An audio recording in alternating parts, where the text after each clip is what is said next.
banker's body hanging beneath a bridge, pockets stuffed with bricks and 10,000 pounds cash. This wasn't a random murder, this was a message. June 18, 1982, Roberto Calvi, known as God's banker, was found dead in London. But here's what the police didn't tell you. His final letter was addressed to Pope John Paul II, warning of danger. And when investigators traced the money, they discovered $1.3 billion missing from his bank, and much of it had passed through Vatican accounts.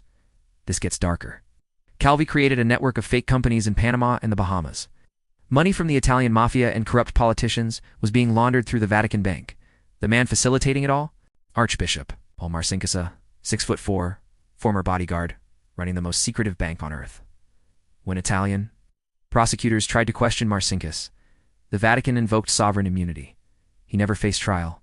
He never testified. He stepped down in 1989 and retired to Arizona, where he died in 2006. The Vatican eventually paid $244 million as a goodwill gesture, not an admission of guilt.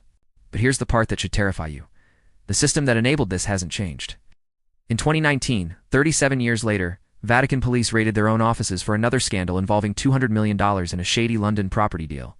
The banker died, the money disappeared, and the institution that protected it all, still standing, still sovereign, still secret. This shook you. Subscribe.